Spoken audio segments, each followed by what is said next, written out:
High ball in the Rayner direction. Terrific mark. Wheels and goes. And that is good. First blood Lions. Now Kai Lohman gets a really good look at it and slams it through. Doherty's kick smothered. Cameron swoops. Cameron scores. Fat side, Hipwood or Rayner! Huge elimination final climb. From Brisbane. That sets up victory and a semi-final date with Greater Western Sydney. The Brisbane Lions Fancast is back after the week one of the finals, elimination final against Carlton. Got the job done in, I guess you could say, typical Brisbane Lions fashion. Got the win. That's the most important thing. We've got a date locked in with GWS on the weekend for a semi-final. And we all know how that went last time. How's it going to go this year? Let's wait and see. But let's have a look back at the week just gone. We had 3 games for the Brisbane Lions over the weekend, including the big fixture Saturday night at the Gabba. We also had the VFL and the AFLW all playing on the Saturday. We went 3 from 3, hit the trifecta. A good day for the club. Let's get into it. I was at the Gabba. Patrick, you were in your lounge room watching the footy.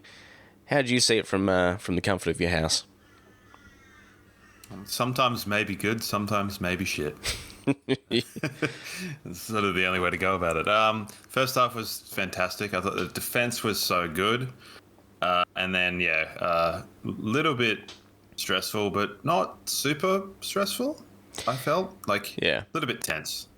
I mean, the most pleasing thing, aside from the fact that we obviously put scores on the board and, we all know 60 points to nothing by about, halfway, 3/4 of the way through the second quarter.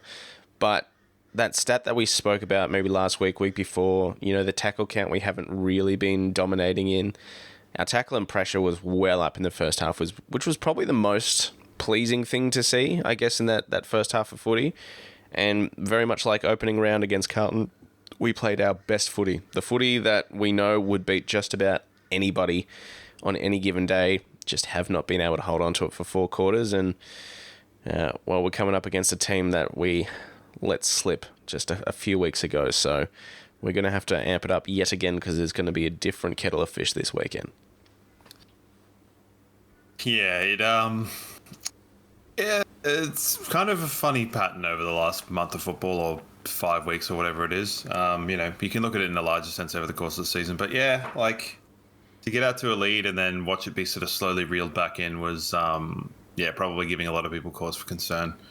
As I said, definitely not sitting very comfortably. But, on the whole, Carlton kicked very straight. We kicked straight and then not straight. And, Jack Payne can't seem to buy, a lucky charm of any sorts. And I think, it's funny, we didn't concede a point while he was on the field. So if it's any indication of the massive amount of improvement he brings to our team, that's there. But, finals footy is here, and 3 of the games were, pretty good, and one of the games was an absolute blowout that probably I think we both enjoyed. To be honest, I enjoyed seeing the Bulldogs get slapped, but also then had the fear of Hawthorn put into me. And then unfortunately I wasn't able to watch the Sydney game because I was working, but was keeping track of that as best as I could, and that seemed like an absolute banger. So. Yeah, absolutely it was. That was an absolutely cracking game, and for all money, it looked like we were going to be playing Sydney this week coming up, but they pulled it out in the last few minutes with an Amati goal, and well, that's all she wrote. So we got GWS. Let's not look too far forward though. Changes for this week. Obviously, all the questions were going to be about Carlton and the side they were going to put out on the park. The changes that we sort of forecast were the ones that happened. So Noz held his spot. McKenna stayed in the team. Sharp and Joyce got moved out for Starcevic and Jack Payne. And I liked that team. I didn't mind McKenna as the sub. He didn't have the greatest impact by the time he came on, and maybe there's a question there of him or Bruce moving forward, but we will get to that a little bit later on. All in all, I liked the team we put out in the park, and it was never going to change too much depending on what Carlton did. They obviously made their 6 changes. the one that was probably the most baffling, aside from putting out injury-prone players, was the omission of Alex Chincotta, which I'm sure when Dane Zorko saw that went, okay, today's going to be my day, and it turned out it was. And Tom de Koning is the sub for them, which was a bit of a surprise because equally as when Jack Payne went off the field, TDK came on and the momentum definitely switched. Yeah, the Carlton changes were like initially scary, and then when you kind of looked at them within the context of themselves, like it's a bit like, wow. And then what's you going look on here, like you look at the impact that the 6 players had, and negligible. yeah, like, you know, when you have that many kind of hamstrings and stuff, you just sort of like Chera's one hamstring away from bloody retirement at this stage, and like, you know, Doherty was there. I don't really understand the romantic element of like, wow, an injured player's coming back. What's good for football? It's like, I understand. Yes, if you come back from chemotherapy, it's kind of a big deal, but it was just an ACL. So I suppose we're going to have 5 fantastic football stories next year. I think it's just a culmination of like, the man's been through a lot. There's no denying that. 3 ACLs, 2 bouts with testicular cancer, and just the fact that he came back within 26 weeks, like record breaking, coming back from a knee. And I'm sure every Carlton fan and footy fan had their heart in their mouth, like any time Sam Doherty went near the ball. And he was up around stoppage as well. He wasn't just like floating off the half back looking for easy kicks to ease himself back into it. He's up around stoppage. Obviously kicked a great goal in the third of the last quarter, whenever it was. I mean, all in all, I'm happy for him. I felt for sure the fact that they rushed him back was a sign that this was probably going to be it for him. This was either going to be his last game or his last couple of games. You reckon? Well, I mean, if you're rushing him back 26 weeks after a knee, it's sort of seems like we need you because we think you're in our best team, but also you deserve to go out on your own terms here at the same time. But Vossi made it. Seems like a lot of bloody effort to get there just for one thing. Like, you know. Well, yeah. I'm sure in Sam Doherty's mind, he thought we're going all the way for a flag here. So if he can help, he wants to do that. Vossi made it perfectly clear in his presser afterwards that he'll be playing on next year. So it just sort of, I don't know. Their selection was obviously has raised a bunch of questions, not just from footy fans, but the media since then, just going, what were you said thinking? That it would, because you said it would be the case of just like, oh, you know, they made too many changes or made not enough. But the thing is, it's like, if they didn't make all the changes to bring in their good players, they would have not had a chance anyway. They wouldn't have even gotten relatively close. So they did all that they could. I think de Koning being the sub and the amount of impact he had, although like contextualized within the idea of Payne going off and him sort of just like him and Pitnet battering ramming Oe in the second half and stuff like that. Like really the case of 2 halves with a lot of our players. I thought some players that were fantastic in the first half were near anonymous in the second, and other players were kind of a bit more in the game, but in a slightly less helpful way, if I can say that. Maybe talking about certain individuals, but yeah, on the whole, very much, I don't think we learned a thing about our team. No, it just cemented what we already knew, that our best is very good, our worst is bottom 4 tier gear, and inaccuracy continues to plague us. I guess it is just, it's a pattern of behaviour, it is a habit now, you know, the way these games are unfolding. Ever since opening round, we got run down, you know, you can see it back as, you know, the Geelong game, extremely inaccurate, 3 goals, 14 or whatever it is we ended up kicking that could have put us in a winning position. The first game against Melbourne where we blew them out by 10 goals and it ended up being a 20-point margin in the end. You know, various games throughout the year, you can point to a whole host of them. And whilst this game wasn't particularly inaccurate, 14-15 is pretty, like, I guess, excusable. It's the exact same score that Hawthorn ended up on Friday night. No one's talking about their inaccuracy, but it also hasn't been an ongoing issue for them, so I understand that context as well. But I guess it's just the moment where we get out to that huge lead, suddenly the momentum stops, the pressure comes on, we start to panic, our inaccuracy just goes through the roof. Logan Morris missing from the top of the square, compounded almost in like 30 seconds to 60 seconds later by Zach Bailey just absolutely ballsing up that shot from the goal square. Yeah, Kai Lohmann probably need to release that handball half a second to a second earlier.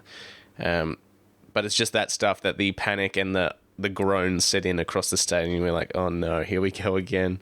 Thankfully, Cal Archie steadied not too long after that, and we did hold on. We held them at arm's length, and Chris Fagan said in the press conference he never really thought Carlton were going to get back into that game, and there was a couple of cheap 50s to flatter them a little bit towards the end of it, but it can't be overstated that they definitely outscored us by a big way in the second half. What was it, 31-79 or something in the back half or something? 71. 31-71, but I think two of their goals, junk time free kick goals, we entirely stopped. So, if you boil that one down, it's sort of not as bad as it kind of could have been. But, that's the way things are. I think you said it pretty well. No one was talking about Hawthorn, and if you take out the two, I think they got, 4 back-to-back free kicks and 250 metres to score 2 goals in the last 2 minutes. And it's like, if they hadn't had those, then it would have basically been the same score as the Hawthorn and Bulldogs game. And I think, as you said before, I thought that the Bulldogs got pretty handily put away Bulldogs got put away by Hawthorn? I don't remember what I just said then. I'm losing my mind. In the end, the margin's not as good as it should have been. But I think going into the game, it was so were you kind of just sitting there being a bit everyone's saying we're going to win by 6 goals? Man, if I heard one more person say that we were just going to walk this game in, and Carlton is 0 chance, they're making up the numbers, Brisbane's going to wipe the floor with them. I was so nervous leading up into this game. I just had serious doubt in my head, and a lot of that was due to the uncertainty around Carlton and the team that was going to take the field. And once Curnow was ruled out on sort of Wednesday night, Thursday, I felt a little bit better about it. But still, just the uncertainty with the team they were going to put out there. And, we know Carlton spent a good portion of the season second on the ladder. Their last 10 weeks have been pretty gross, but that's largely due to the field they've had. They haven't had a top 23 that they'd like to have access to. So I was definitely nervous, and I think that's years of conditioning lately as well of our history in September and what we've been able to do, and I guess the month leading up into this September as well, where we just haven't really had a huge confidence boosting win. But we got the job done, and now I'm filled with that immense sense of dread again leading up into this weekend. So ride the wave. Would it be cruel to say that Charlie Curnow had a better final series this year than he did last year? Yes, that would be cruel. Because I think that's one for the brain explosion. But definitely good not having him there. And I think if Payne had gone down and he'd been floating around, could have been a little bit of trouble. So Carlton definitely a weird one for the season. In hindsight, pretty lucky to be playing finals, all things considered, because I think at the time we looked at some of their early games in the season, they were lucky to be where they were. And they we sort of had, for us, one dip at the beginning of the season, whereas they seem to have 3 dips throughout the season. Yep. They didn't start particularly strong. They just found themselves doing quite well. They weren't playing well. They only beat Richmond by about 4 points, and they got given the game against Fremantle. So it's they were really, really mean to Fremantle, weren't they? Yep. Oh, who cares? I don't like Fremantle either. So, did you guess that one? Yeah, I mean, in hindsight, you think about the other options that we could have had coming into that final, potentially Fremantle, potentially Collingwood, and I think both of those games would have been much tougher than the one we got against Carlton. So we are lucky in that respect. And once again, the Chincotta omission is just simply mind-baffling. Owies being suspended as well obviously helps because he's probably their most dangerous forward, because the other Durden did sweet FA. Motlop as well. Motlop did nothing, and aside from Orazio Fantasia pulling a goal out of his ring, he was fairly quiet as well. Didn't even really know he was on the field, to be honest, until that happened. That was one of the things, I suppose, them being so far down, they were just able to just take pot shots and they were going through. So, 11 goals, 5 sort of speaks to itself from them. But, it was frustrating because I was kind of I think everyone was hoping for them to be, scoreless going into half time. Yeah, it would have been funny. And then a defensive mistake gave the ball to kind of Cripps. And, I think after being so solid in terms of runs of goals, I think it was before the GWS game where we had conceded the fewest runs of 4 goals. It's now becoming quite frequent. Because we've obviously done it twice. I think we said against GWS in that game where it kind of came up, and then we did it obviously against Collingwood and then Essendon, and then we did it here. It's just a little bit. Can we just tighten up a little bit? Yeah, I'm quite like that. But yeah, the first half, like some good performers. Zorko was obviously like amazing in the first half. I thought Jared Berry was really good in the first half, but he faded into the game. I think he got like 16 of his 20 disposals in the first half. Yeah. Whether that's because he went with... we've seen Dunkley really make a mess of Cripps in previous games, and Cripps definitely didn't allow that to faze him in this game, despite the heavy lead in the first half. He was sort of more or less doing everything for them. And very much the rock battle. Like Owie was fantastic in the first half, and then Pitnet seemed to lift. And I mean, put Pitnet at full forward. That guy can kick the ball arrow straight. Yeah, crazy, hey. 2 goals in a minute from the big man with the beak. So, yeah, the Holland boys were there. I don't really like them. They kind of look a bit ill. I don't know. They look kind of like grubby kids. You'd sort of not want to go near in a restaurant. Yeah, well, I mean, Ollie Hollands eventually went to Zorko in the back half and quieted his influence. Probably too little, too late there as well. The interesting choice was Chera running with Neil straight off the bat, which I guess allowed Hewitt to have the game that he did. He was probably one of Carlton's best ons. But, a bloke that's had 5 hamstrings in 12 months, you're going to get him to run with, one of the top 5 players in the league. It's an interesting choice, but sure. It was just another interesting choice in a series of interesting choices from Carlton.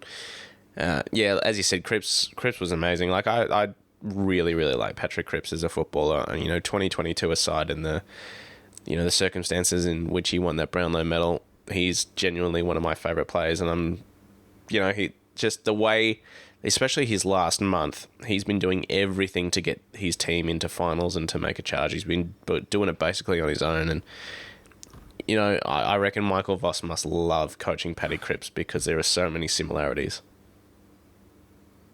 Is there really all that much you'd have to do to coach him? Not really. Just go and do what you do, and it'll probably work. Aside from that, not a lot to kind of pick for the, those with a perverse angle of looking at Wiedering and Harris Andrews.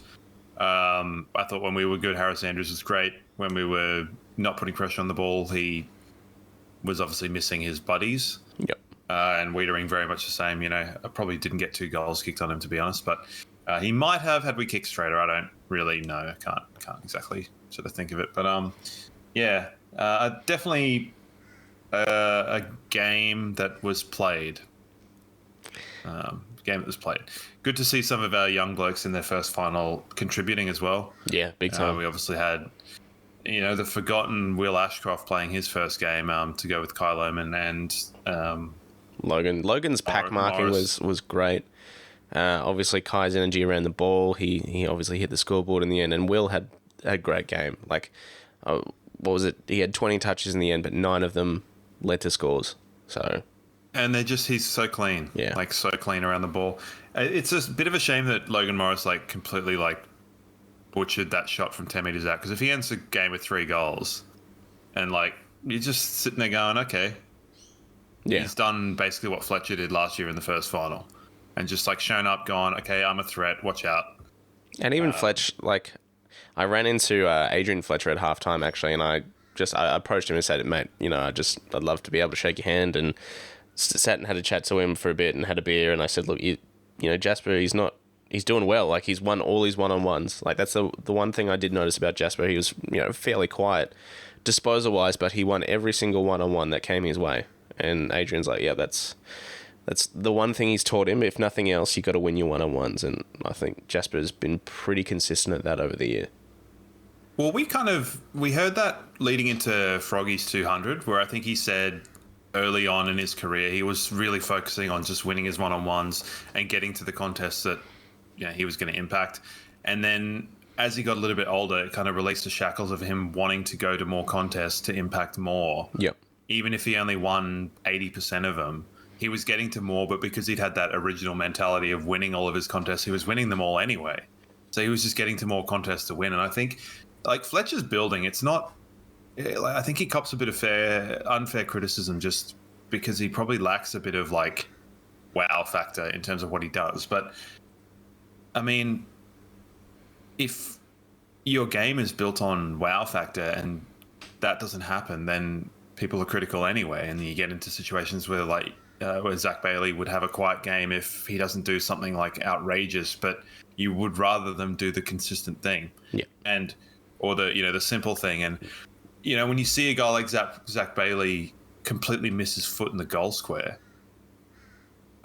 his ability then to go and do the simple things right to make amends following that, I think was not impressive. It was expected. Yeah. But because it's Zach Bailey, it's vaguely impressive because it's not always expected. So that was a good sign. Zach Bailey's third quarter amidst Carlton kind of coming back into the game, I thought was actually pretty good, that one massive hash aside. Yeah, I thought so too. Talking about Fletcher, but I like Fletcher. We know that I like Fletcher, and I think he's going to be an absolutely fantastic servant for the team. And learning from someone like Cal Archie, not going to do you any harm, I can tell you that. Obviously, Rayner had big impacts across the game as well. Now, he's only I literally just changed my votes this morning. He's just missed out on a vote, but I thought he was obviously very impressive. It was a fairly typical Cam Rayner game. He had some flashes of brilliance, ended up on just under 15 disposals, hit the scoreboard, took a hanger, did some really good bits, busted tackles, didn't have a four-quarter performance, but that's Cam Rayner. Starcevic, amazing. Leicester, great game. And I just want two moments that really stuck out to me with Joe. His first set shot, our second goal, he was out on the 50 on, that angle, and I think everyone in the stadium expected him to just wheel out on that left. But he just ran straight and kicked the ball over the man on the mark and went straight through, and that was just really unusual for Joe, that he didn't wheel out at all and get any sort of arc. That was strange. And the second moment... Someone's been practicing. Well, that's so weird, though. That doesn't seem like the sort of thing that you would tell Joe to practice. Can I guess what the second one is? I mean, I think we can all guess what the second one is. It's the dying moments of the game where he's down at centre half back with a chase down tackle applying pressure, gets the Carlton bloke to kick it out on the full. That's not your job as a key forward, and the whole stadium basically stood up and clapped for that, because you've got the game sorted. Your centre half forward, who's got no business doing this, was absolutely amazing. And I think that the crowd really appreciated it. His teammates really appreciated it. You saw everyone get around him. Just to see that act of desperation and stuff in the dying moments of the game, that's done. It's dusted. And that was really, really impressive. I'll give a shout out for a 2.5 because that wasn't the one I was going to guess. Oh, really? On centre wing, he kind of wigged out one of their blokes with the ball by corralling a handball, and then they just booted the ball straight to us. And it was hey, that was really smart. Good job spacing. Yeah, he Joe was good. Eric had moments. We'll get to Eric a little bit later, obviously, because he is the whipping boy, and questions about him coming back from that groin and stuff. I still thought he had a really good game, and it's the same stuff we always talk about. His work up the ground, getting to contests, linking, all that sort of stuff was still there. Took a great mark, and he did affect the scoreboard in the end. So, it's just he made a few missed kicks, and then. Footy's a funny game, because there's situations where I think people talk about him stifling a bit of momentum and stuff like that, and that might come up in the questions. But Charlie Cameron does the same thing, but no one complains. Yeah. So, it's either sometimes you go fast to make the wrong decision, or you take too long and make a different decision that doesn't quite work out. And both times you want it to end up in a goal, but neither times it does. So I don't know. His kicking was a bit off, but 2 goal assists. Including that looping handball to Joe in the goal square where everyone else is getting involved in melee. Yeah, so that was absolutely hilarious to watch on the broadcast because they were kind of focused in on the melee. Yeah. And then this like gigantic ball kind of came across the foreground of the the screen. Yeah. And I'm just like, oh fuck, what's happened here? And then it just like zooms out to Joe with the ball in the goal square. But Hippie presented well. He dished the handball to Cal to kind of make the game safe. Yeah. Or to wrestle back a bit of that momentum. I think he was probably in best position for the Zach Bailey one minutes before, where Lohmann probably should have gone the rugby pass backwards rather than straight ahead. But Grug wanted to give to his friend, which is, they could write a book about that. Grug gives to his friends. I'm sure there probably is one out there. It's still not up there with Grug Goes to the Playground, which is my favourite children's book of all time. It's so macabre. Other than that, McKenna as the sub came on.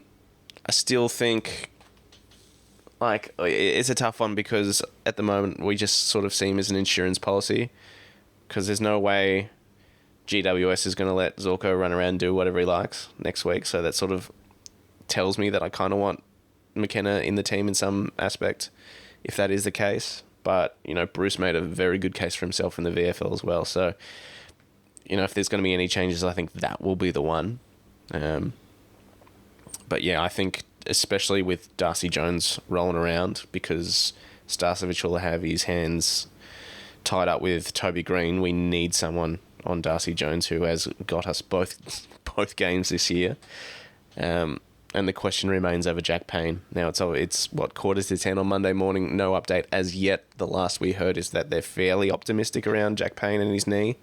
Fague said, at a pinch they could have put him back on the ground on the weekend, but didn't really feel the need to push the risk when we're 10 goals up.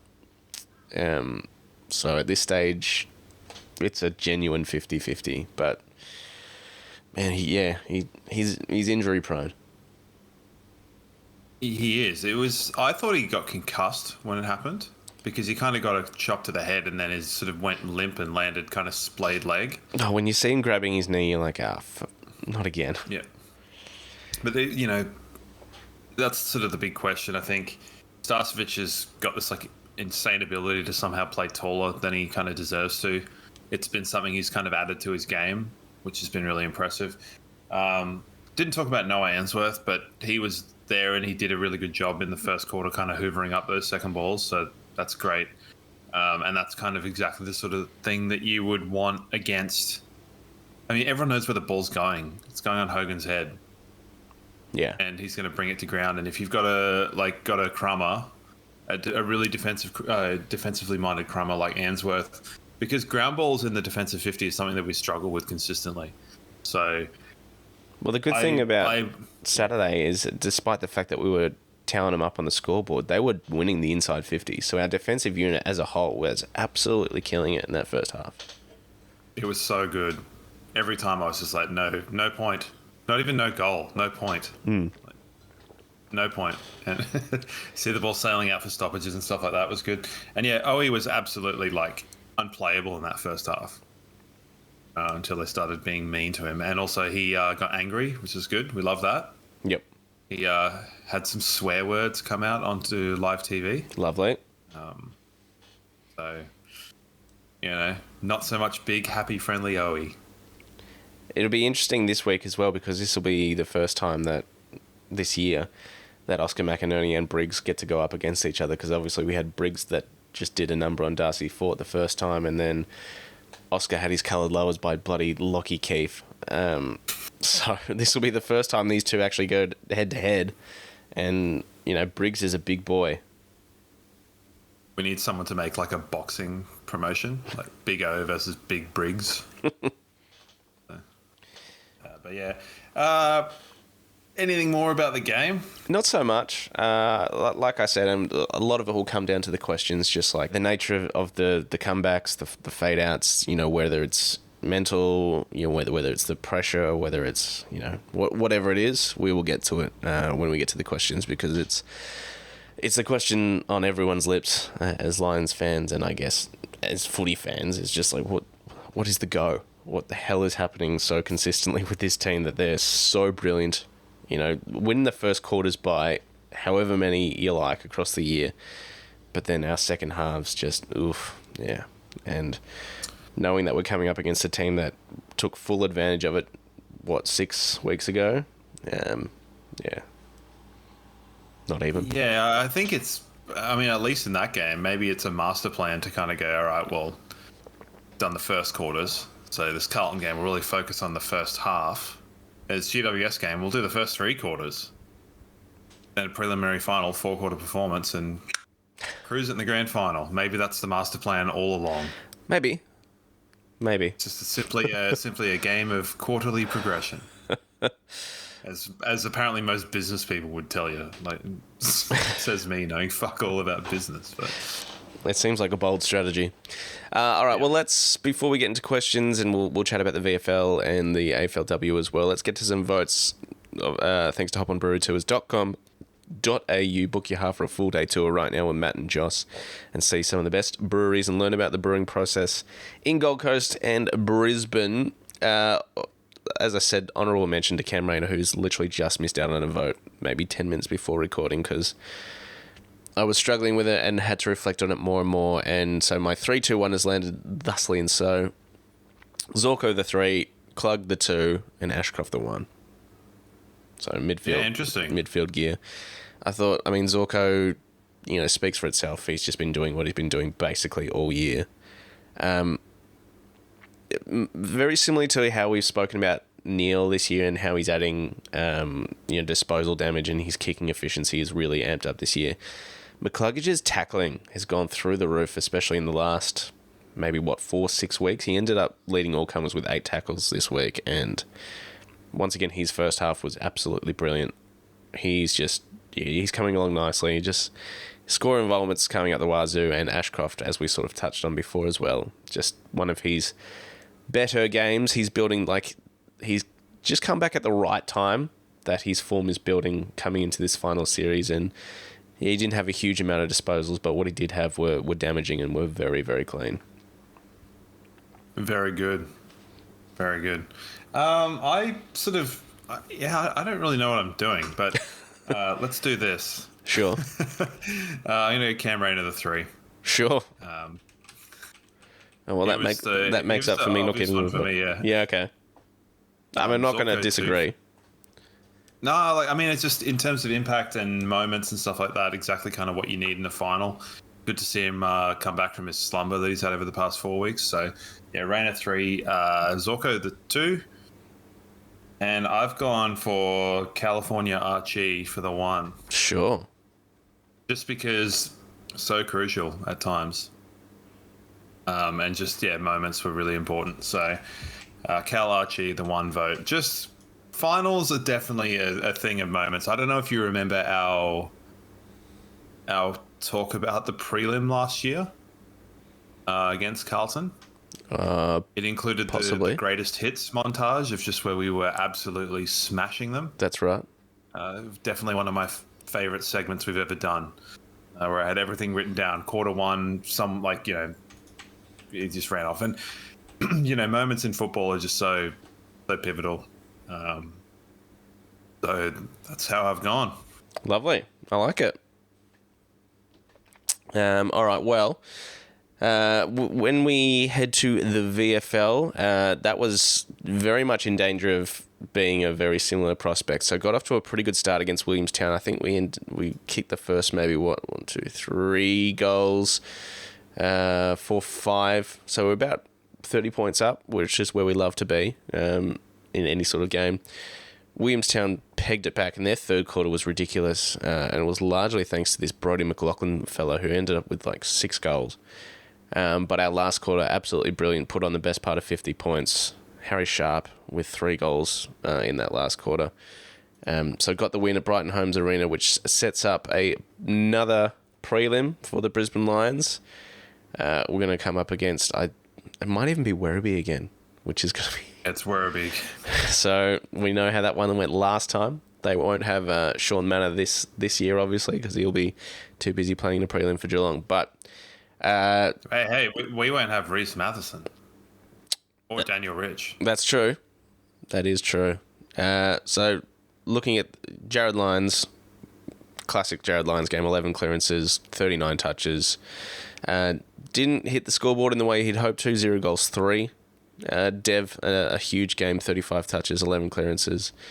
Jackson Pryor had a really good game, and Darragh Joyce looked so much better after all that AFL exposure, being back in the VFL team. And who knows, he may still have a part to play in the AFL final series coming up as well. Bruce, as I said, had a really great game coming back. He ended up with 6 tackles, 12 touches, 1 goal, 1. So he's very much put himself in the frame to have a spot come finals time. Will McLaughlin, 3 goals as well. Darcy Fort just keeps on keeping on. And I wouldn't be surprised if he maybe gets looked at from other clubs around the AFL that need a ruckman and maybe on the move, depending. Brandon Ryan, 4 goals. He had a great game as well. And as I said, Harry Sharp with a huge last quarter. Ended up with 3 goals. So, big win. Big win for the Twos. Kyle Dunkley out with concussion? Yeah, he got cooked. Okay, yeah, because I think in one disposal he's normally better than that. Yeah. Or more prolific than that. So, yeah, good on the fellas. Strange seeing Blake Coleman run around for Williamstown. Yeah, I think I said the other week, might have been off air, that it was just funny looking through VFL teams and seeing random players that you're like, oh, look at that guy. Oh, look at that guy. And they're all, old ex-AFL players and stuff like that. Kind of fun little watch. But yeah, Blake Coleman. Williamstown had Aidan Bonner running around at fullback as well, who he just looks so... And Riley Collier-Dawkins, who had a few years at Richmond as well. So Aidan Bonner just looks so much bigger than everyone else out there. Yeah. Well, hindsight, so got the win there, and the sharp shooting from the Seagulls, I guess. Yeah, absolutely. 18-5. First 19-16. Yeah. Love that for us. The girls, they got back to their winning ways after an obviously very disappointing performance last week against the Roos, but they were back to their best against Melbourne at Casey Fields. Ali Anderson broke the record for disposals, also 7 tackles, 7 clearances, so she ended up with 43, including 28 kicks, 15 handballs. She is just, at this stage, even though we got towed up last week, would have had to register a vote in the MVP, so she'd have to be up there. Dax kicked 3. Sophie Conway had a cracking game as well. Taylor Smith and Ruby Spark were pretty handy up forward as well, so... good to see them back playing the footy that we know our girls team can play. So I will endeavour to give the girls more airtime after the men's final series wraps up, because I'm a big fan, and I know I'm sort of just paying it lip service at the moment, but I do watch every game, and I'm looking forward to paying a bit more attention and delving right into the girls this year. Yeah, good result for the club all ways around. I did hear about the disposal record being broken. Good to get a win over Melbourne, particularly because they stole $1 million from us last year. So, bastards. They needed it. Yeah, I know. Well, maybe they did. Well, they might have needed it for that cocaine truck to come in to Simon Goodwin's house. All right, well, that all being said... changes for next week against GWS. They are probably going to get Toby Bedford back, which is obviously a pretty good get for them. Sort of touched on it already, the idea that maybe Bruce can come back into the team. My guess is it'll be straight swap for McKenna if that does happen, and depending on Jack Payne's fitness, it'll be Darragh Joyce coming back in for that if it pans out that way. Yeah, I think took the words out of my mouth. There's not really going to be too much change, and if it is, it's going to be like for like. The only one is whether we want kind of a attacking threat or a defensive well, not safety. He's not really safe, is he? A defensive guy, on the bench. And I think in terms of our strategy of getting out into a lead, probably lends itself more to having a defensive guy as the start. Yeah. So, It's this Jack Payne thing is a big one, I guess, because we know the way GWS manipulate to try, like as David King said, he's never seen a team sole focused on a key forward like this since Wayne Carey days. So they try and manipulate it, and they showed footage of it last time we played GWS of how they try and give Hogan space on Harris that he can go and leap at mark. So having Jack Payne in there would be just so much better to have that big body, and then Cadman is then stuck with Harris Andrews rather than a Leicester or a Joyce or something as well. So it is a big get, but you don't want to play Jack Payne if he's going to be hobbling around either. No, but I think he's so big, hey. Like, when he was walking off the field, I was just like, far out, that dude is huge. I feel like Kingy said that if you had Matthew Lloyd in the background, just a single tear would have been rolling down his face. So make of that what you will.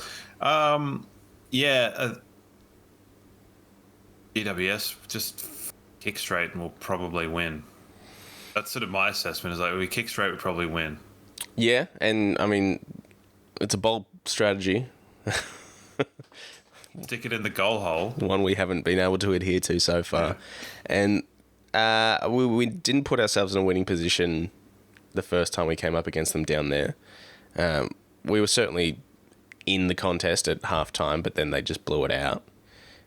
We definitely had ourselves in a winning position, 4 or 5 weeks ago when we played them last and butchered it pretty royally. So, but it's just, and it was said across the broadcasters, anytime sort of pressure and heat gets applied to us, that's when our inaccuracy really starts to shine through. And if there's one thing we know against GWS is they're going to bring speed, they're going to bring pressure, and that's how they've got us the last couple of times. So what have we learned? Let's find out. I'm going off the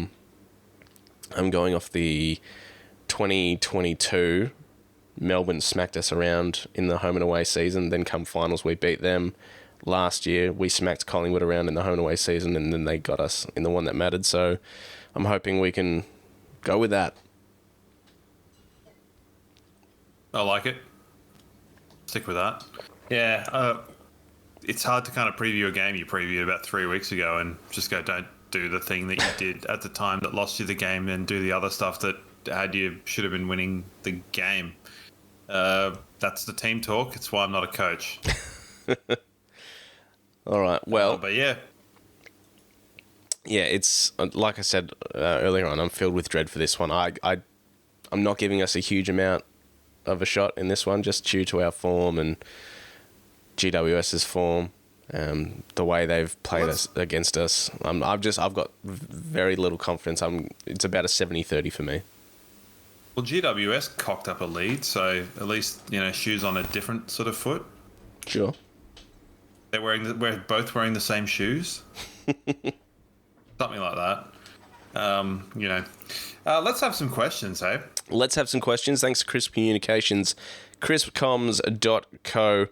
If you want to get yourself your free Brisbane Lions Fancast sticker, you can do that through our website. But if you need marketing for your business, whether that's email marketing, digital marketing, flyers, you've got your own podcast, Crisp Communications will absolutely sort you out. All right, questions. Let's go to the audio questions first. We've got a couple of these, and feel free at any time to send it through our speak pipe, and you can find that link at our website as well if you want to, and get involved in the show. First one comes from Sean.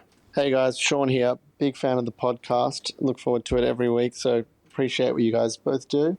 Just having a thought with regards to our third quarter fade. Do you think that's a symptom of our perceived or so-called mental weakness? Like, is our inability to concede 5 goals in a row when we're seemingly dominating a whole game related to our problems with inaccuracy? I don't know. To me, it seems like it's between the ears. which I know is a term that gets thrown around a lot, but I really feel that could be the case. And how do you get around that? How can everyone get on Uncle Joe's level, basically? Yeah, that's my question. Appreciate what you guys do. Cheers, Sean. Well, Sean, that is one hell of a question, and I know it's a question on everyone's lips. So just to double down on that, Neil on Twitter says he loved the way we settled the game in the middle of the third quarter. And other people, let me just scroll real quick because I know there was another one. Derek, just watch the replay again. That was a pretty comfortable win. That third quarter, Blues scored 3 goals, 1 to our 1 goal 5 with 3 minutes 50 left on the clock. We were winning 99-51. Then there's some charitable 50-minute penalties that ended, helped the Blues out a little bit. So, bit of a mixed bag when it comes to the third quarters. But the evidence is there. It is clearly a habit, is a pattern of behaviour that has been happening since opening round on and off. That early lead, third quarter, the pressure comes and we seem to go into our shells a little bit. So how do we overcome it? No idea. But we've left it a little bit late to try and figure it out as well. Kind of the $1 million question at the moment. I think there's an element of us, we're not a super high pressure team across the whole game, but there's definitely an element of us trying to utilize the slowing down of the play and the kick mark to get our hands on the ball to kind of arrest the momentum. And we've just been struggling to do that. I think I said a few weeks ago to find the one mark or the one kick. Yep. And particularly when it's like when Zorko's being closed down on, there's a kind of a lack of options or a lack of willingness to kind of take that responsibility to arrest that momentum. It does happen, and there were definitely times where it did happen in the GWS game. I think the second quarter we wrestled momentum back quite well. Although, that was in the second quarter, so third quarter a bit different. But I don't know. I want them to fix it, and I don't know how they're going to do it. They just have to play harder, more, and then that'll all be good. Maybe. It's just... Do you need to do anything with... I think people are trying to get tickets on the Discord or something. I don't know. Actually, you're not flying to Sydney. What the hell am I talking about? No, I'm not flying to Sydney. I'll clap that. Oh, my noise cancellation didn't allow that clap to come through. No, I got that. It's just a tough one whether this third quarter is it a case of game management and is it a mental thing in the players that they've gone, we've got this sorted, and subconsciously they take the foot off the pedal a little bit. Is it a case of the team on the other end going, oh no, we need to get back into this, and they're rolling dice a little bit? Is it a case of us literally just out of gas, out of fitness? I don't really know the answer to that. It could be a combination of all those. It could be more one than the other, but it is definitely happening all too often, and we know what happened last time. We saw it against GWS, we saw it against Collingwood, we saw it against Essendon, we saw it again on the weekend. So there's definitely a habit. I think a big frustration with it is because in a lot of those games there's been a lot to play for the opposition, and there's also a lot to play for us, but there's an element of not playing like there's a lot to play for sometimes. But I think you might have nailed it there with a little bit of the rolling of the dice, because I think there's so many sort of structural elements and kind of trying to take out the variables in a game of football, which sounds insane and like it's impossible, because it is, because it's invariably a variable game. But when you're 60 points down or 48 points down or whatever Carlton were, you're sitting there going, well, we got nothing to lose, so let's do all the risky stuff. And if it pays off, and then you know, that momentum and that like ability to go, well, nothing's going wrong for us here. There was some absolutely garbage plays where the ball sort of just rolled around and ended up in like the deep 50s somehow. And you're like, well, how did it get there? And then they kick a goal and you're like, no one disposed of the ball properly. It just bounced all the way from half back to half forward, and then they kicked the goal. So less of that. Hopefully, well, I mean, I don't think anyone really wants it to be like a super cagey close game, but I don't know. It's a tough one. I think we were struggling last year with goal kicking and stuff as well, and I think that compounds it. So, $1 million question. I don't have $1 million, so I'm not answering it. All right. Sorry. Next one comes from Bruns Chesslord. Hi, gents. Just a quick observation, I suppose, for the pod. Just Will Ashcroft this year, I'm noting, has added a new kind of trick or string to his bow, you might say. When he's receiving a ball or getting a tap down or tap out, something like that, he is elevating his legs in the air so he catches the ball mid-flight. In that split second, it allows him to make a quick decision if he wants to hand pass. If he's under threat, he will kick the ball out of mid-air, very similar to his goal of the year. Not something I've seen any other player do before, and just wondering if anyone else had seen this. What are your thoughts on that? So he's doing the opposite of dropping the knees. What an absolute trailblazer. He's doing that. He's also doing the opposite of one of the old footy adages of keep your feet at the same time as well. So just hearing that, I don't... Like, in theory and hearing that, I don't like it because I suppose you haven't got a base to make a decision on, and you are forced to make a decision really quickly if you're in mid-flight. But I do remember... You've got perfect balance when you're mid-flight. I suppose. The other thing that I do remember, and most Lions fans will remember this, it'll be etched into their memory as a nightmare, and sorry for bringing it up, but obviously the handball that led to the De Goey goal last year in the grand final was Nick Dacos in midair. So, you know, if you can produce something like that, I'll be happy. I'm not happy with you. Not happy with you, boyo. Yeah, I think, I don't know, I think he's just the kind of person that's always looking for, like, not a competitive advantage, but looking to try and maximize his output. Yeah. And he's going to be trying to find little things, and I just think the way the game is played is kind of evolving, and we're kind of seeing it with some of the young players coming through a lot of clubs, not just the ones that are kind of like, you know, the touted very, very good players, but because they're essentially playing a slightly, let's say, modified version of the game in juniors, they get to try all this stuff out without worrying about like getting their like head smashed off or getting, you know, things like front on contact and stuff that are brought in and AFL players have to adapt. A lot of these young players haven't had to adapt to rules because they've been there through their junior career, so they're more intuitive for them. And that might be an example of that with Will, just being able to kind of like focus on different things, knowing there's an element of safety, of not being like tunneled maybe. And then obviously kicking goal of the year, doing that sort of insane shit probably works too. But yeah, it's definitely, I'll keep an eye on it. It's good pickup. I didn't notice it. Not because it's not there, but more just I didn't realize it. Again, find me a bow with more than one string on it.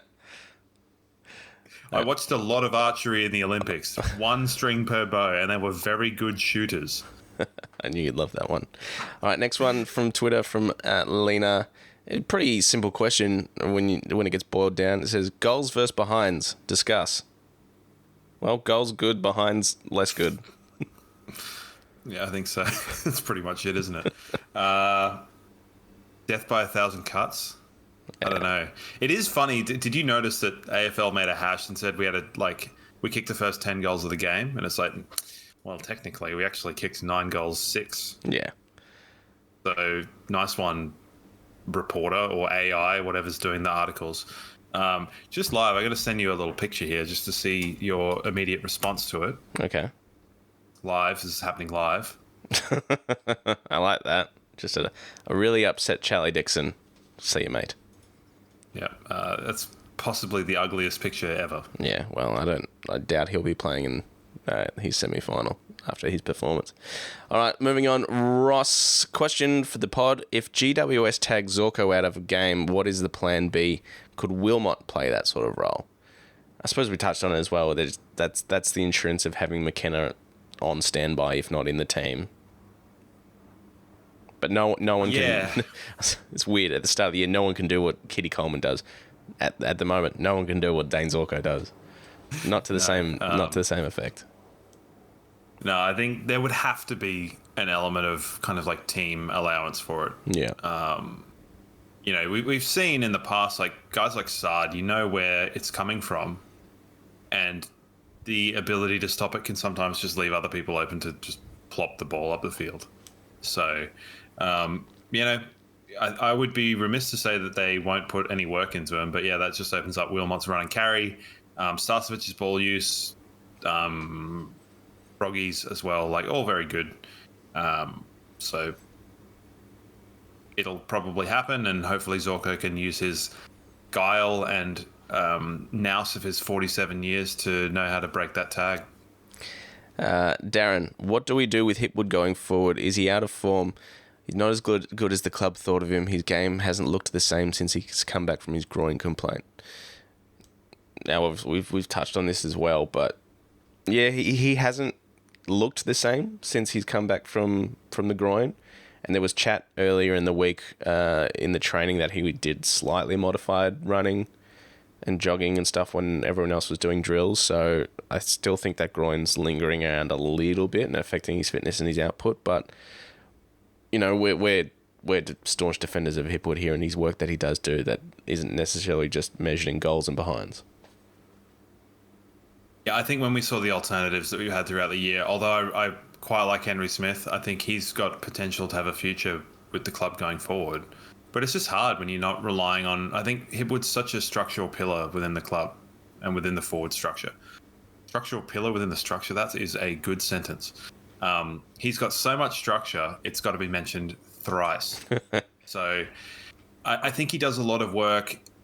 It's just been he kicked the ball crap like 4 times in the space of 5 minutes. And when you only have 15 disposals, that's kind of what gets focused on. 2 goal assists. I think he does a lot of heavy lifting for some of the other forwards in terms of his running. And I think, as I said, the more you look at him, the weirder it kind of gets. What's going on with his hair? Yeah, I don't know about that. Strange looking fella. Very strange. But yeah, no, he goes nowhere. I think the alternatives speak for themselves. And if he's that kind of crook and he's having that level of, let's say, contribution around the field, I'm happy with that. I'm okay with it. And I don't think it's indicative of like his groin going to be an issue for the next 7 years or whatever we've got in this contract. I like him. He's gone nowhere. Yeah, and I think by the time he off-season rolls around, like he'll need the rest more than others. Julian, could the loss of Payne be a nail in the coffin for us? Potentially, Julian. Potentially. I think we've probably got about 47 nails in that coffin at the moment. But I wonder how Alex Rance feels back in 2019. Yeah, that's true. They had the whole year to adjust to that. We've our key defender stocks has been an absolute revolving door across this whole year. And I think that's more than anything why I took it as such a affront that Harris didn't make the All-Australian. Yeah. It's because he's had no consistency and he's still performed extremely well, but I don't want to get bitter on this one. What I will say is, yes, if Jack does in fact miss this weekend, at least Darragh Joyce has got a solid body of work behind him now, again, in the lead up to this semi-final, if we do have to call up Darragh again, and he had a great game in the VFL. So, yes, it's obviously, especially like body shape, manning up on Hogan, like you'd obviously rather have Jack Payne there, but we're going to get what we get. I think Joyce's game against GWS was the first one he came back from his broken jaw. I don't know. He may have missed. Because it was literally like Harris has to play on Hogan. Yeah, I don't entirely remember, but it's funny because we talk about the drop off not being as, let's say, as great with Joyce potentially being in the team and his body of work, but it was nice to see the upside to Payne, even if it was just for a half. Yeah. Because it just did a lot. Because sometimes when people are missing, one or two things happens. They're either the greatest player that ever lived, or it's sort of like, well, what did we need them for anyway? And it was nice to sort of get, a nice middling point of Payne being strong in the marking contest, and his kicking was fine, that sort of thing. So not a nail in the coffin, but a hurdle. Yeah, you're right. It was Payne's first game back, that game against GWS. Joyce. Yeah, that's right. All right. MDT Lion. NG Stadium is 22 metres narrower than the Gabba, meaning that the contested possession, clearances and fast ball movement are going to win the game. Lions are stronger at contested possession, clearances, and GWS have the edge on us fast and efficient ball movement. How can we capitalise on our strengths and stop the Giants from getting run-ons during the periods of the game when our energy drops? I guess that's where that kick mark game has to come into it, and just management of momentum. What if we cover the ground in glue? Sure. Just Selly's PVA wood glue, just all over the field, just to slow them down a touch. Nice tar pit. It's an option. So that, but aside from that, yeah, the kick mark, or I think with a more narrow ground, you can afford to kind of drop someone back in the hole a bit more. So we could see someone like, Berry drop back in, or Cal drop back in to defense. It was funny seeing the game. Carlton came in with Hipwood at fullback and Harris off the ground, and no wonder they kicked about 3 goals at the end. All right, I'll go with Vince first, and then we'll have a bit. I don't know how much of a chat we want to have about this Mitch Robinson thing. Anyway, Vince, after the siren at the Sydney game, now you may remember Vince. He asked how many beers he was allowed to have before he went out for dinner. Yeah. Came back with the answer, I think, was 6. He says, after the siren at the Sydney game at the Gabba, I said to 2 Swans supporters, I reckon I'll see you at the grand final. He says, will we see them at the grand final, and how many beers would I need at that game?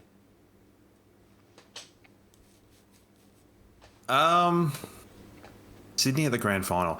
I think it's funny because this year, definitely statistical anomalies are a thing. Because, what was it, since World War II, no one's won having lost by more than 100 points. Yeah. Yet no one's won not being in the top 6 of the premiership window. So that leaves Hawthorn, us, and Port Adelaide. Not just us, just us and Hawthorn. Yeah. But Port Adelaide aren't in the premiership window, but they're in the top 6 for defence. Yeah. Which I think is the caveat to that. So something weird is going on, and something unprecedented. But Sydney... What about the Bulldogs' ridiculous profile? So ridiculous, that profile. They've got the best profile. They're going to come in, honestly. Yeah, well, Cal Shadir scored more goals than their 3 boneheads up forward. Yeah. No, and took more contested marks. I think up till 3/4 time. Deer in the headlights, no more. Very good. Bambi has become a fully grown deer. I don't know. Damien Barrett can have that one. We've got 2 games to get through before we even think about a grand final against Sydney. And Geelong in a prelim. I've seen that episode before. Yeah, it happens every 2 fucking years. Literally like clockwork. 2020, 2022, 2024. It's like, can you stop? Well, we've still got a Giants game to get through before we think that far ahead. I saw people over the weekend talking about us. It's like, oh no, we could get Hawthorn in the grand final. It's like, all right, well, first of all, let's get the Carlton game done, and then go from there. Thinking 3 games ahead. Yeah, we got GWS ahead. So it is a possibility, Vince. And how many beers? There is no rule for grand final day in beers. What I will say is, if it was like grand final day last year, I barely left my seat because I was too nervous to get a beer or even go to the toilet. I think you had one before we left the house. Yeah, and that was it. That was it. And then I think your dad offered me one. I'm like, no, I'm good. I'm so stressed. Hey. Yeah. And that was basically it. So, yeah, I don't drink, so, Yeah, well, I mean, I love a beer at the footy, but not that day. It was too stressful. Very stressful. So, yeah, 1 million. Yes. As many as you like on grand final day. There are no rules. Just don't punch on with anybody. Yeah, you don't obviously don't be a dick about it, and take whatever responsibilities you may have in your own life, like family or work or anything. That's obviously got to come first. Is this a nice leading into the Mitch Robinson question? Yeah, speaking about beers at the footy. And family. Yeah. Continual Buffhead is their Twitter handle. Thoughts on this? They've posted the screenshot of Mitch Robinson's tweet. I thought you were talking about Mitch Robinson being a continual Buffhead. Well, that too. So I guess just our thoughts about the whole Mitch Robinson situation. Obviously, everyone saw the tweet. He deleted it the next morning after he'd probably sobered up and thought a little bit more about it. the article came out with, the clarification of what really happened, and then Mitch Robinson released his match day vlog video on his YouTube wearing the biggest sunnies the world's ever seen to cover his eyes. Yeah. Look, I'm prepared to lock in, if I'm going to pick a side or whatever, I'm going to go with the official article released by, reputable sources rather than the tweet of one drunk individual who seems to think the world revolves around him. Yeah, I think it's a bit rich talking about family for Mitch Robinson, to be perfectly honest. There you go. Because I think it became pretty clear quickly from eyewitnesses, which, make of that what you will. They weren't him and his family. It was his new girlfriend and a bunch of her friends. So if you want to talk about fake family, you've literally done it. Sure. There you go. I liked Mitch Robinson when he played, but yeah, everyone as far did. as I'm aware, it's sort of like, the dude wore a Carlton shirt underneath the Lions shirt to other games. It's like he's hedging his bets every way he can. So if Carlton had won, he probably would have tried to get to the Carlton rooms. So well, yeah, he's looking for content for his YouTube channel, and like you, I love YouTube channel. Yeah, like, I didn't even. I love the way he played footy for us, and fantastic servant of the club, and really enjoyed watching him play. But yeah, I don't know. That said, there's just a few things with him. His career was over before he came to the Lions, and I also didn't like the way that he verbalized his exit from the game. Yeah. Because when you're talking about going into a final series and preliminary finals and stuff like that, it's like, sorry you didn't get to announce your retirement, but neither did Daniel Rich, and he didn't complain about it. No. Like, sorry. It's just, that's that. All right. Well, that's it for questions for this week.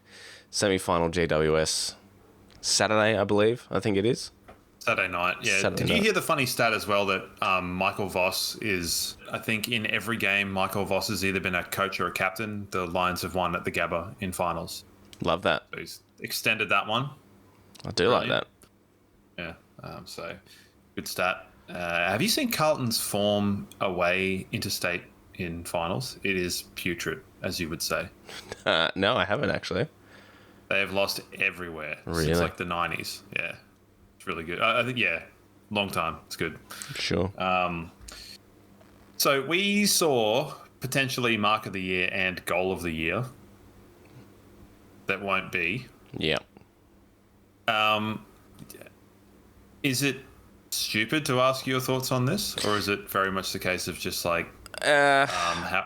I understand why it's limited to the home and away season. But that being said, I like that Jeremy Cameron goal. That is better than the 3 nominated. The Heaney mark would at least be top 3. Jamie Elliott still has it for mine. Like, that's my mark of the year. But Heaney is obviously above that Dersma mark. And I would arguable with the Bobby Hill mark. A lot of people prefer that Bobby Hill mark to the Jamie Elliott mark, but the Jamie Elliott mark's the mark of the year for me. But that Heaney mark's ridiculous, and Jack Buckley saving Heaney's life at the same time was equally as impressive.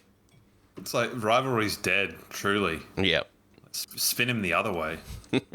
But maybe not. But should it not be then mark of the season or goal of the season? Yeah. Like, year kind of is. I'm pretty sure the literal term of a year is a calendar year. That's true. Look, I don't know. I guess it doesn't sound as impressive though, does it? No, but I mean, open it up, because do it on Brownlow night, and then if someone does it in the grand final, give them like 7 cars. I don't know. Do they still give them a car? Maybe they do this year. I don't know. But it just seems a little bit insincere, given that it's the best players playing against the best players in arguably more pressureful games. Yeah. So it's arguably harder to do than. None of it's easy to do, but you know what I mean. I definitely Anyway, understand the argument both sides, and they're just gonna. Obviously, both of those people are gonna, and I don't think it's gonna face Jeremy Cameron one iota. But I think they're both gonna have to doesn't live. give a shit. No, they'll live with the fact that, hey, our season's still alive. We're both in a prelim, and we've done it. Like Heaney's game on the weekend was out of this world, especially his last quarter. I think he would rather take, a prelim final over Mark of the Year and give himself a chance at a premiership. So, but yeah, I definitely do understand the argument both sides because they were both just silly. That Jeremy Cameron was just rude. So the thing is, why wouldn't they announce it on All Australian Day? Yeah, where it's before the finals. Why would they then go and do it on Brownlow night? And I understand Brownlow's also home and away, whatever. But yeah, anyway. I'd move the Brownlow night to the pre-finals bye as well, and give that weekend a little extra oomph as well. And rather than take away the attention from grand final week with Brownlow night, I would move that to pre-finals bye. Well, how often do you get what happened last year with just people sitting around with a camera? Yeah. Yeah, it's not exactly compelling, is it? No. I mean, it was definitely compelling because it was funny. And I think this Brownlow night will probably be the most interesting one we've had in a while. Even though no one expected Lockie to win it last year. Well, not no one, but I didn't expect Lockie to win it last year. But I think there's a genuine top 3, 4, 5 that could walk away with the Brownlow this year, and I think it'll be compelling viewing in that respect. It's a bit like a couple of years ago where I think there was... Yeah, they were doing heavy promos on, I think, 4 or 5 of them. Yeah. Might have been Neil, Bont, Cripps, and Butters, maybe? Yeah, and maybe Took Miller was sort of floating in and around there as well. Yeah, too. Because I think Took won the Coaches Award. Yeah, so I think it'll be the same names. Are going to be Bont, Dacos, Cripps, Neil, maybe Zach Merritt. Grip won't be there. One of the Sydney boys. Yeah, I don't know. How many votes can you get just in home games? Yeah. All right, other than that, the other semi-final that's happening is Hawthorn Port Adelaide, and look, Hawthorn were fun to watch. Apart from all their Gen Z stuff that, it's not my bag. I don't love all that sort of stuff, but... Well, it's because you're not a Gen Zer. No, but I do love the way they play footy. I'll happily watch them play footy the way they're playing footy. The celebrations and the fucking look at me gear is not for me, but watching them play footy is obviously very, very tantalising stuff. And, watching Port Adelaide go out in straight sets is also pretty tantalising, if I'm honest. That's happened quite a lot of times. Would we say a bit of a word to the Wizard? Is he trying to end the war between Gen Zers and millennials with his wizardry? I don't know. Maybe. Sure. Because apparently millennials fucking love Harry Potter. Yeah, okay. And Gen Zers apparently hate millennials about that. So with the Gen Z of the wizard being a wizard, surely there's got to be some sort of cosmic thing going on. I don't know. Well, speaking as I guess technically I'm a millennial. I'm on the older side of millennial. There's only one wizard for me, and that's Jeff Farmer. Yeah, he does love. I mean, so also on the, I'm not really on the older side of a millennial, am I? I don't know. Well, yeah, you would be because you're only 1 or 2 years younger than I am. No, Gen X goes to 1981. So I think we're not on the tail end, but millennials, I'm pretty sure, are 82 to 96. Really? I thought it was... So I think we're smack bang in the middle, yeah. I remember when I was probably about 8 years old, writing... You could do a screensaver on the computer where you could write in text. Nice, yeah. And it just said, Jeff Farmer punches people. Sure. It must have been after a game where he did that, and that was a resounding hilariosity amongst my family that 8-year-old Paddy just wrote that as the screensaver. Nice. I probably spelled Jeff with a G, but here we are. So that's my little anecdote about the true wizard. Not quite the Wizard of Waverley, but the Wizard of Wonder. Yeah, I don't know. The man. Wizard, is he trying to end the war? I don't know. I don't care. I didn't even know there was a war, to be perfectly frank. Mate, always. All right, well, that'll wrap things up for this week. As I look at the countdown timer on the afl.com.au website, we are 5 days and 9 hours away from a semi-final against GWS at NG Stadium, 7:30 Saturday. Let this stress and the dread continue to build over the next few days, and fingers crossed we get the all clear for Jack Payne. Have fun with it. What's the worst that can happen? We lose and then look forward to next year where all our players come back and it's amazing. Now that's a glass half full. That's a glass half full I can get on board with. It'll be bloody Hawthorn and us as premiership favourites. The true war will begin. Oh, God.